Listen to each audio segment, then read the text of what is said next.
El texto de hoy precisamente nos muestra esa grandeza de nuestro Señor, lo maravilloso y poderoso que es nuestro Señor Jesucristo. A la vez nos debiera hacer pensar que a pesar de esa grandeza, de esa gran maravilla, nos vemos en un mundo donde continúa el pecado, lleno de pecado, de enfermedades, de toda clase de calamidad, muerte y necesidad, sobre todo espiritual. Dios nos guíe en nuestros corazones durante este tiempo de estudio, en esta porción de la palabra, ¿verdad? Para que el Señor sea primeramente exaltado en nuestras vidas y también para que nosotros podamos recibir sanidad y santidad del Señor y poder ser útil para Dios.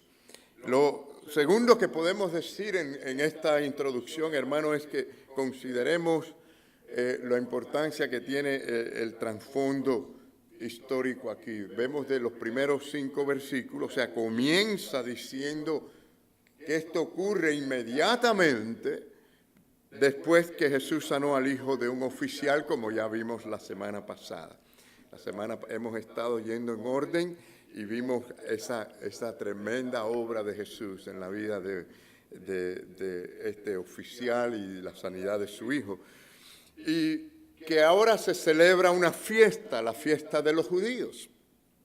Y Jesús, por supuesto, sube a Jerusalén. Y allí hay un lugar muy especial, es decir, junto a la puerta de las ovejas había un estanque que se llamaba precisamente Betesda y que tiene 5 pórticos. Es decir, que aquello tenía cierto tamaño para poder congregar a una gran multitud de gente. Y por supuesto las Escrituras nos dicen que había una multitud de ciegos, de personas enfermas, de cojos, paralíticos, es decir, las personas necesitadas físicamente estaban allí para sanidad, esperando el movimiento de las aguas, porque un ángel del Señor descendía de vez en cuando, movía aquellas aguas o las agitaba, y el que primero descendiera, pues era sanado completamente de cualquier enfermedad que tuviera. Pues estaba allí un hombre que era paralítico, y dice las Escrituras que llevaba 38 años en esa condición. Imagínense, era el primero que llegara y el hombre era paralítico. ¿Qué situación para él? No podía hallar la sanidad porque siempre había otro que se le iba delante para hacer la cosa peor, ¿verdad? Entonces comenzamos viendo a Jesús en ese estanque. Llega el Señor allí. El Señor siempre llega a tiempo, ¿verdad, hermano? Siempre llega a tiempo. Y quiero que veamos 3 observaciones antes de entrar un poco más adentro. Y el primero Jesús está nuevamente en Jerusalén, o sea, viendo hacia precisamente el lugar donde muchos le rechazan, como pudimos ver en la lectura de hoy, como la gente religiosa les rechazaba de alguna manera. Pero sí, vemos que llega a un lugar único, el Señor camina entre esta multitud de personas enfermas y discapacitadas, y el Señor va hacia una persona en particular. Ahora, quiero que veamos otra cosa, o sea, hay una segunda observación que quiero que antes de seguir tengamos en cuenta, porque cuando se estudia las Escrituras nos encontramos con algunas de estas cosas y es bueno que ustedes conozcan y sobre todo si alguien les pregunta o les dice, y es que ¿qué ocurrió con el versículo 4? Porque notamos que hay algunas versiones, sobre todo las versiones más antiguas, y una de las versiones que se usa hoy muy común es la Nueva Versión Internacional, que no tienen el versículo 4. Es decir, sí, la Reina Valera, por ejemplo, del 60, la Biblia de las Américas, contienen el versículo 4. Ahora, ¿por qué falta el versículo 4? Quería decirles esto, ¿no?, para que entendieran. Es decir, el versículo 4 no aparece en los manuscritos más antiguos. Y hay miles de manuscritos griegos, fragmentos, y la manera en que se puede llegar o llegan estos expertos a tener, o sea, a trabajar esto, y hemos llegado a tener estas confiables versiones griegas y hebreas, es precisamente comparando estos textos unos con otros entre sí, de manera escrupulosa, complejas, etc. Y aprendemos que, hermanos, podemos siempre darnos cuenta, determinar qué es lo original, ¿verdad? Y en los pocos casos que no, nos damos cuenta que no tienen ninguna importancia doctrinal, no hay nada peligroso en juego. Ahora, lo que ocurría era que en el transcurso del tiempo, teniendo en mente que no habían computadoras, ni las maquinografías, ni nada de esto, eran copistas a mano que escribían, pues algunos ponían allí al margen de estos versículos, ponían sus propias notas de lo que estaban aprendiendo, de lo que estaban viendo allí. Y esto es parte de lo que ocurre. Ahora, el versículo 7 nos ayuda a ver de que el versículo 4 no está fuera de línea, no está fuera del contexto, a pesar de todo esto, ¿no? Más bien es una nota que nos ayuda a entenderlo mejor. Pero bien, el versículo 7 dice, Señor, le respondió el enfermo, no tengo quien me meta en el estanque cuando se agita el agua, y entre tanto que yo voy, otro desciende antes que yo. Así que parece que cuando el agua era agitada, ¿no?, solo unos pocos podían entrar o ser sanados, o uno solo podía ser sanado, o sea, el primero que entrara. Imagínense, el pobre hombre paralítico no podía nunca llegar a tiempo. 38 años en esa espera, esperando a ver cuándo podía ser sanado. Así que el versículo 4 realmente explica que el ángel, o que era un ángel que agitaba las aguas para sanidad, dándole sentido más bien al versículo 7, donde el hombre dice que no podía llegar a tiempo al estanque. Ahora, la tercera observación que quiero que ustedes vean es que hay una multitud de personas, como ya dijimos, ¿no? Es decir, en estos primeros versículos encontramos que en el versículo 3 dice que en estos yacía una multitud, había muchísima gente. ¿Pero qué clase de gente? Dice, enfermos, ciegos, cojos, paralíticos. Una multitud de gente, pero todas enfermas. Bueno, podían haber algunos más que estaban acompañándolos o llevándolos allí, ¿no? Pero es decir, esto era lo que vemos. Es decir, este detalle será más importante más adelante cuando lleguemos al versículo 13, porque en el versículo 13 dice que Jesús ya se había apartado de la gente que estaba en aquel lugar. Y vamos a hablar un poquito sobre esto. Pero Jesús ni siquiera se queda allí, es decir, no se quedó cerca del hombre. O sea, el hombre no descubría quién era, o no descubrió quién era el que le había sanado. Ahora, ¿por qué no? Bueno, en unos momentos llegaremos a esa respuesta, pero tenían algo que ver con la multitud. Lo segundo que quiero que veamos es el enfoque que vuelve a Jesús. Vamos a volver a Jesús. En los versículos 6 a 9, el enfoque está en la revelación de Jesús. Okay, ¿qué tipo de persona era el Señor? Es el Señor Jesús. Cuando Jesús vio al paralítico acostado allí, Él supo que ya el hombre llevaba mucho tiempo en aquella condición. Versículo 6 dice que le pregunta, ¿quieres ser sano?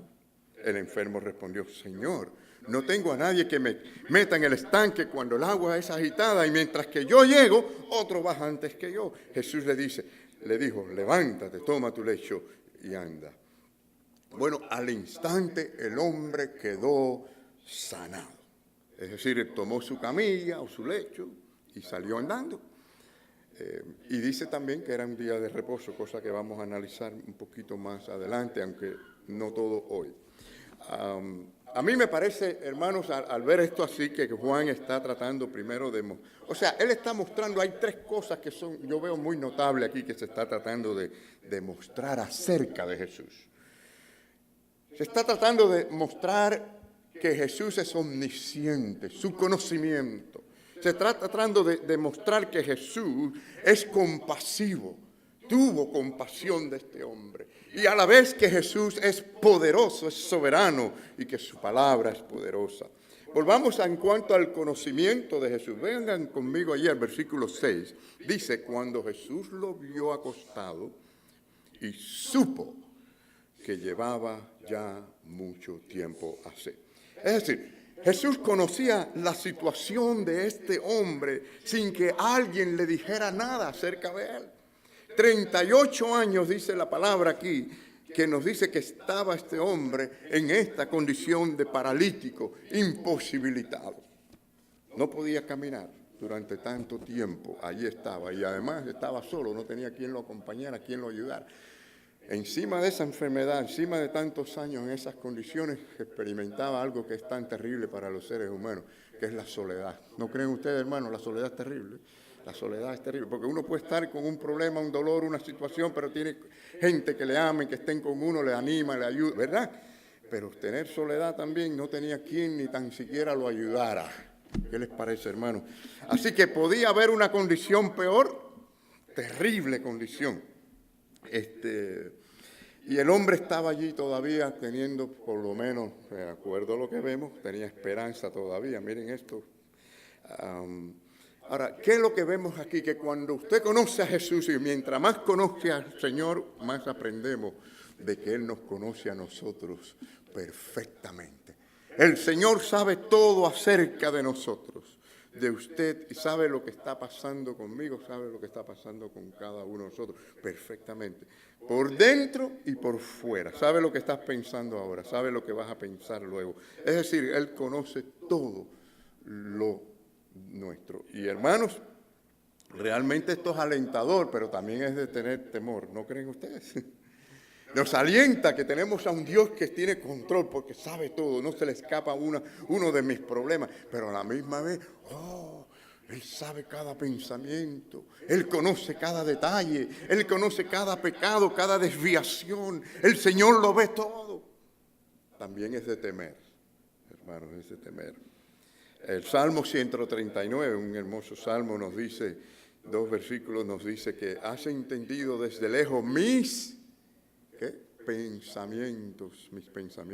Pues aún no está la palabra en mi lengua, dice la palabra aquí, y he aquí, oh Jehová, tú la sabes toda. ¡Wow! Conocimiento pleno, ¿verdad? Mientras más usted conoce al Señor Jesús, más conoce de que Él lo conoce a usted. Y la segunda cosa que vemos es la compasión del Señor. Se expresa aquí, se da a conocer que tenemos a un Dios, a un Cristo compasivo. Y yo creo que es uno de los aspectos más grandiosos que conocemos de Él y que lo hace más precioso para nosotros, aún que su conocimiento. Porque se imagina usted que Él conoce todo acerca de nosotros y no tiene compasión. Ay de nosotros, ay de nosotros. Pero Él tiene, además de ese conocimiento, ¿verdad? Y no solo nos conoce, sino que tiene compasión también por nosotros. Noten que Jesús escoge ir al estanque. O sea que nadie le dice que vaya allí. Nadie lo llamó, ni le suplicó, ni tropezó con el estanque accidentalmente, sino que Él decidió ir allí. Él sabía dónde Él iba. Específicamente, es decir, iría al estanque. Si ustedes ven todo lo que hemos estado estudiando, empezamos con la mujer samaritana, hablamos del hijo de aquel oficial y vemos ahora esta condición, nos damos cuenta que Jesús estaba allí de la misma forma en que fue a conocer a aquella samaritana, mujer pecadora, específicamente a ella, y de la misma manera que fue a Galilea, un lugar donde la gente no les recibían, y fue allí a hablar con aquel oficial del rey, aquel que tenía el hijo enfermo, ¿verdad? Jesús se movía libremente, Él se movía hacia la necesidad, Él sabía dónde ir, no buscando comodidad, sino buscando al pecador, buscando a aquel que Él buscaba para salvar. Note que cuando Él pregunta al hombre, versículo 6, ¿quieres ser sano? Noten aquí que el hombre no dijo, sí, quiero ser sano. El hombre empezó a hablar y la manera que hablaba nos muestra que no había verdaderamente fe en él, en Jesús, sino que ni sabía quién era Jesús. sino empieza a hablar en términos de las obras, ¿no? Miren cómo él dice, el versículo 7 dice, Señor, no tengo a nadie que me meta en el estanque cuando el agua es agitada y mientras yo llego otro baja antes que yo. Pensaba en cuanto a obras.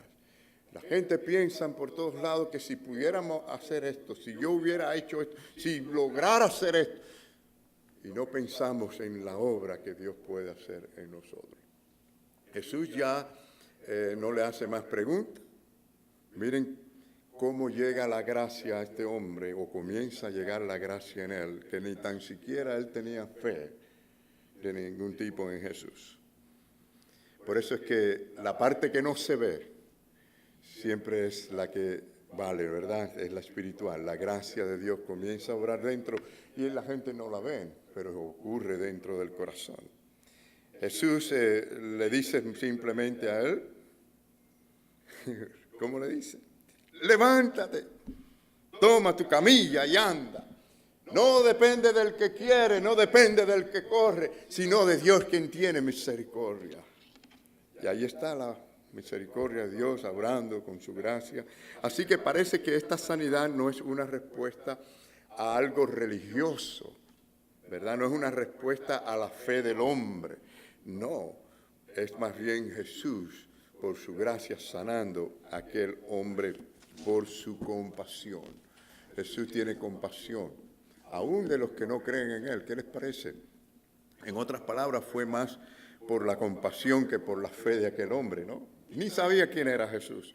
Hay unas 9 veces en el Nuevo Testamento donde habla de esta importancia, ¿no? De la compasión del Señor, cómo el Señor se fue movido a compasión o a misericordia. Pero es decir, que Jesús no solo conoce perfectamente quién es este hombre, sabía la condición de este hombre, sino que tenía o tuvo compasión por él. Ahora, nos movemos, hermanos, y esto no quiere decir que el Señor, es decir, porque si nosotros miramos, hermanos, no siempre la terapia de nuestro Dios nos parece bien, no siempre es así. Es decir, el Señor a veces le dice a la gente, como le dijo al apóstol Pablo, le dijo, bástate de mi gracia. Pero sí, el Señor no es que no sea insensible, sino que es un Dios sensible, compasivo. Y nosotros a veces no vemos toda la parte de Dios y la obra que Dios está haciendo en alguien específicamente, con un propósito específico. Nos vamos a dar cuenta de esto que acabo de decir un poquito más adelante, lo vamos a explicar, pero quiero que vemos la tercera cosa que notamos aquí, que es el poder de Jesús. Así que vemos su conocimiento que es pleno, vemos su compasión que es grandiosa y vemos ahora su poder que es soberano. Dice el versículo 8 al 9, Jesús le dijo, levántate, toma tu lecho y anda. Y al instante aquel hombre, dice la Biblia, que fue sanado y tomó su camilla o su lecho, así como nada, y salió andando. La gente se habrán quedado sorprendidos. Después, todo el mundo tenía que conocerlo allí, ¿verdad? 38 años allí, sabían cómo era el hombre, que no podía moverse, se quedaron seguros boca abierta, ¿no? Ahora, cuando Jesús habla, vemos que inmediatamente aquellos músculos, aquellos huesos enfermos obedecen al instante. Hay una sanidad inmediata. Esto me hace pensar en lo que dijo Juan al principio. Recuerden cuando él comenzó a hablar acerca de Jesús y dice, y vimos su gloria como la del unigénito del Padre, lleno de gracia y verdad. Aquí lo vemos lleno de gracia y verdad. Y así como lo vemos, hermanos, conocemos a Jesús, conocemos que Él lo conoce todo, conocemos su compasión, conocemos su poder, ¿verdad? Hermanos, que Dios nos guíe, ¿verdad?, a pedirle a Él que Él dirija nuestros pensamientos, nuestras vidas, nuestro corazón, para que le honremos a ese Dios que lo sabe todo, ese Dios que es compasivo, ese Señor nuestro que es también poderoso y soberano.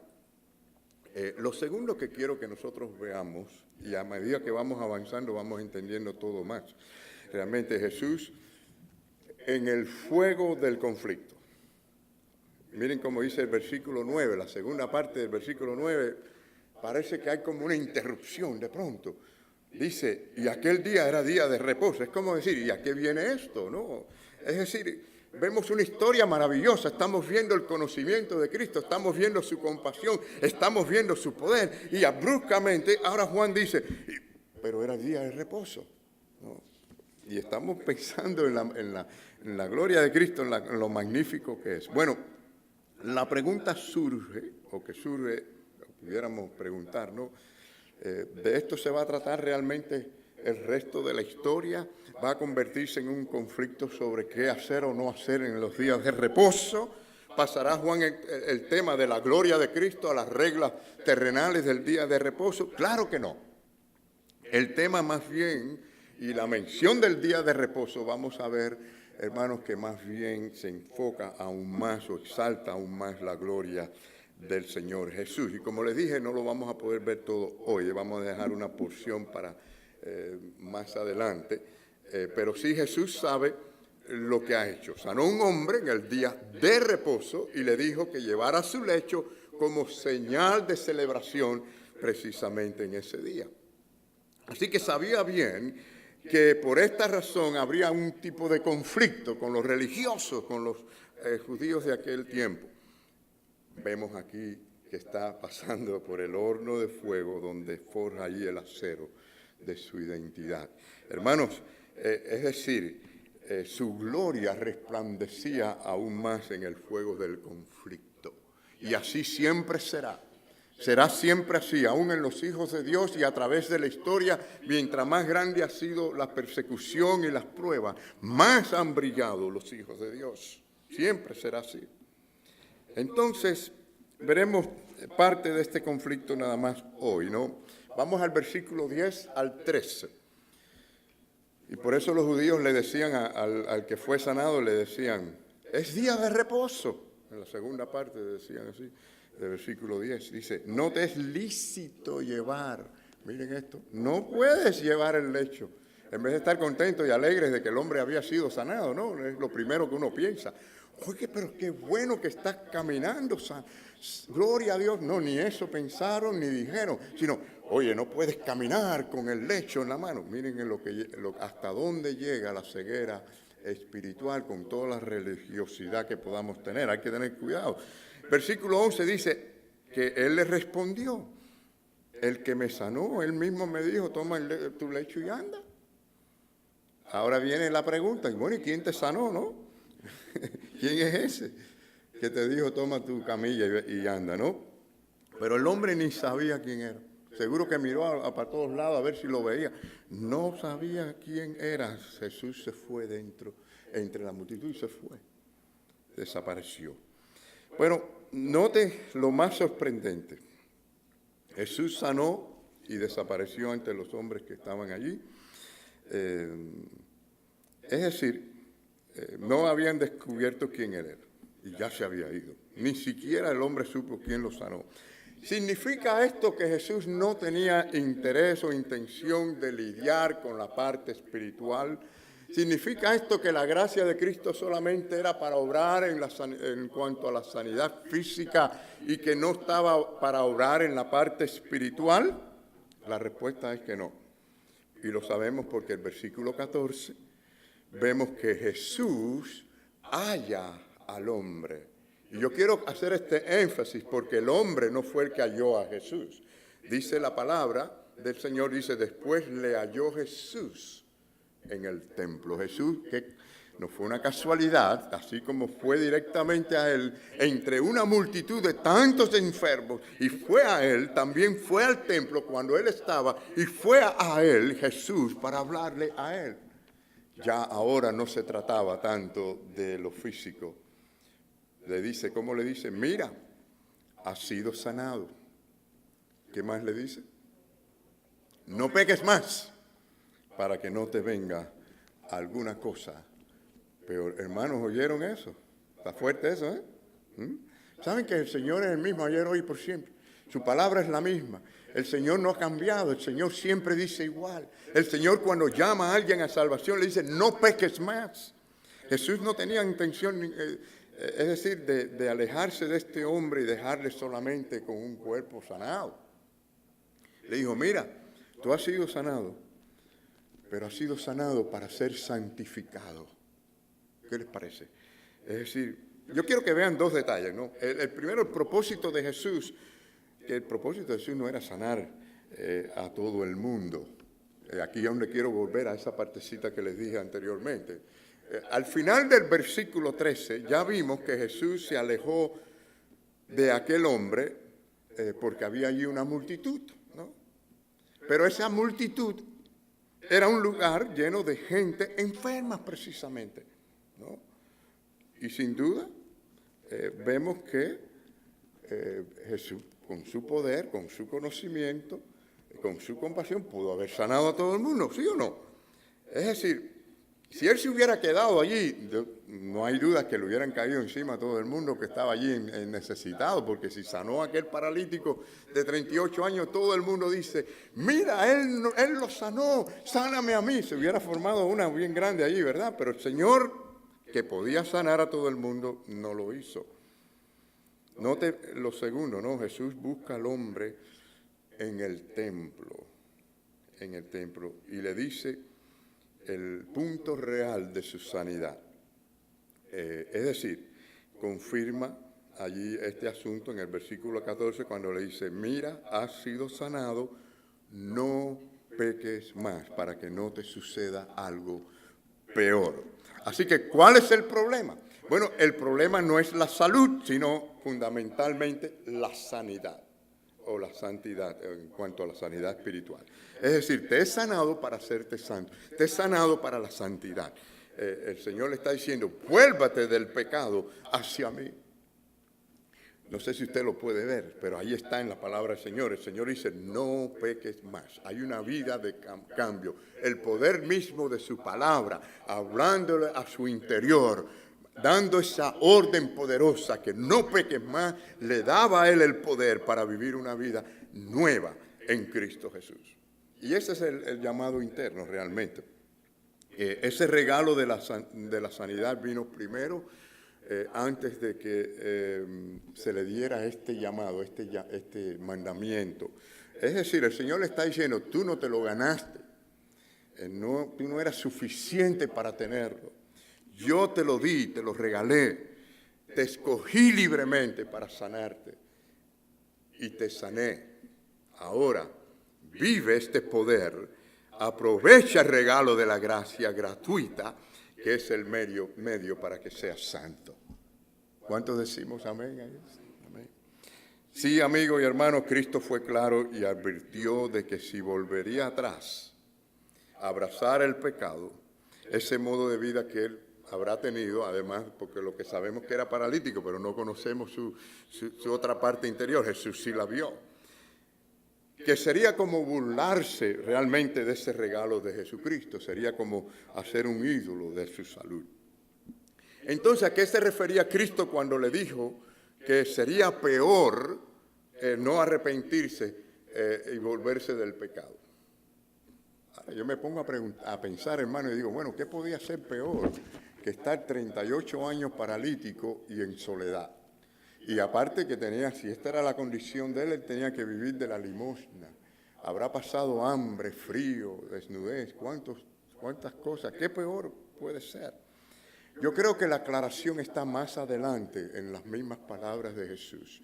Cuando vemos los versículos 28 al 29, el Señor habla específicamente a qué se refería cuando Él hablaba de algo peor. Esto no quiere decir que no puedan venir consecuencias terribles por el pecado, ¿no? Pero yo creo que el Señor está hablando de algo definitivo, es decir, algo final. Dice, no os maravilléis de esto, porque vendrá ahora cuando todos los que están en los sepulcros oirán su voz, y los que hicieron lo bueno saldrán a resurrección de vida, mas los que hicieron a lo malo, ¿qué?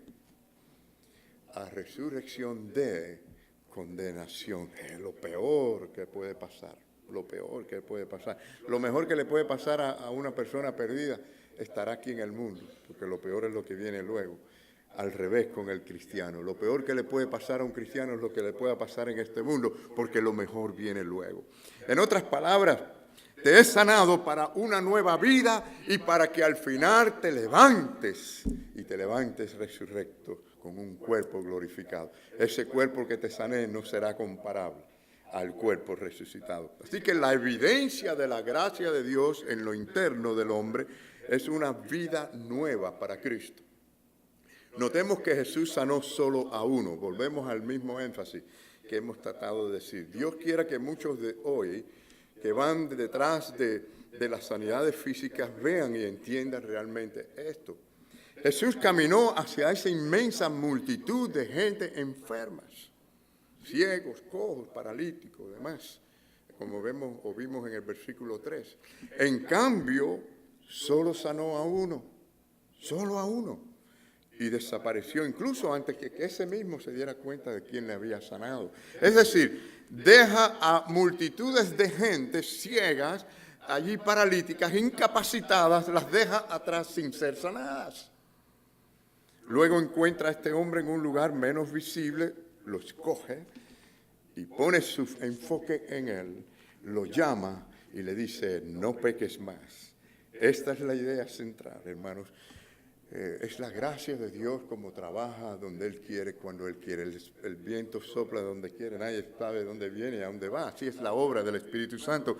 Y en la primera llegada del Hijo de Dios al mundo, nosotros recibimos solo un anticipo de su poder sanador en cuanto al cuerpo físico.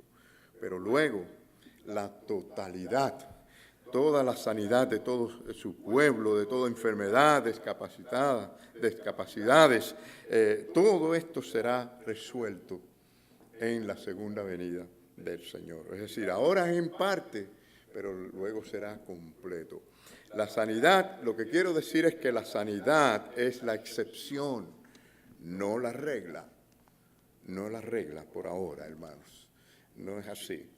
Muchos de los que predican esto, predican que todo puede ser sanado, todo el mundo tiene que ser sanado y que el creyente tiene que ser sanado. Bueno, nosotros oramos para que el Señor nos sane. Y por cierto, el Señor usa también los medios naturales como los medios médicos, o sea, la cirugía o lo que haya que hacer. Dios usa todo eso.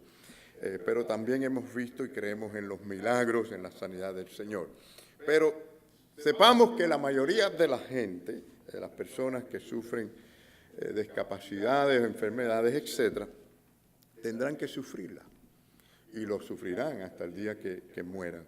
Y muchos de nosotros, hasta que Jesús venga o partamos con el Señor, vamos a morir de alguna causa. Así que esta es la realidad. Es decir, aun cuando Jesús tenía todo el conocimiento, todo el poder y toda la compasión para sanar en aquellos días, no apresuró el día final de su plenitud. Su ministerio señala más bien hacia ese día final en que habrá una sanidad completa y total y cuerpos glorificados. Pero mientras perdure este siglo de lamentos, de aflicciones, como él dijo que tendríamos, esperando, como dijo el apóstol Pablo en Romanos 8:23, acerca de la redención de nuestro cuerpo. Así decía Pablo. Bueno, en este llamado de fe y santidad, hermanos, debemos de decir que aún aquellos que tienen discapacidades o aquellos que tienen ciertas debilidades pueden correr más rápido, pueden correr más allá a la distancia que muchos de nosotros que tenemos los brazos, tenemos los pies.